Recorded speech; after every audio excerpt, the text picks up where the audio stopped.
Ketua Komisi 1 DPRD Lebong William Bahtiar menghadiri rapat rekonsiliasi Tim Forum Kemitraan Pengelolaan Kerjasama Fasilitas Kesehatan dengan pemangku kepentingan Kabupaten Lebong yang dilaksanakan di Aula Bina Praja Setda Kabupaten Lebong Rabu 19 Juni 2024. Ditemui usai rapat, anggota Dewan yang dikenal vokal dan digadang-gadangkan mendampingi Kopli Ansori di Pilkada Lebong 2024 ini menjelaskan dalam waktu singkat ditargetkan di bawah bulan Agustus, Kabupaten Lebong dalam bidang pelayanan kesehatan sudah memiliki fasilitas pelayanan baru, yakni layanan cuci darah atau hemodialisa untuk penderita gagal ginjal. BPJS ini dia dengan segala paskes, baik puskesmas maupun langsung ke rumah sakit, itu terkait dengan Lebong belum bisa melaksanakan cuci darah.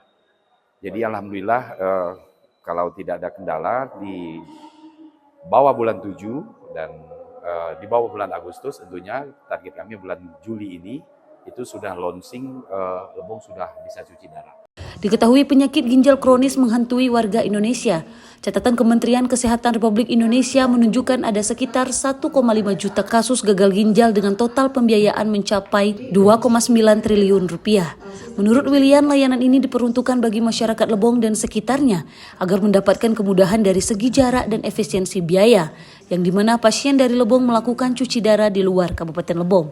Setelah anggaran, kita ada PMK, Peraturan Menteri Keuangan 183 kalau saya tidak keliru, itu adalah mendukung dana. Jadi jiwa-jiwa tadi yang membutuhkan BPJS gratis itu bisa dialokasikan dana alokasi umum kita. Yang selama ini persentase masih di 7%, sedangkan itu 15% bisa digunakan untuk membantu jiwa kita yang penerima BPJS gratis itu. Ini yang kita laksanakan pada hari ini.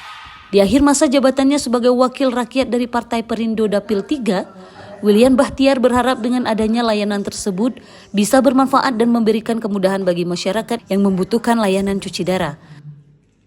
Bahwa BPJS dari 2021 kita menambah penerima dalam hal ini jiwa 7.000, 2022 di 8.000 sekian, di 2023 13.000 sekian, untuk 2024 18.000. Sehingga Kabupaten Lebong sekarang sudah di posisi UHC untuk penerima BPJS. Ada kendala dan ini yang harus ditingkatkan ke depan bahwa kita ini jumlah penduduk kita per tahun itu sudah pasti di angka 1.000-1.500. Dan ini belum dimasukkan dalam agenda ke depan untuk penambahan penerima BPJS itu yang dari penambahan jumlah penduduk tadi.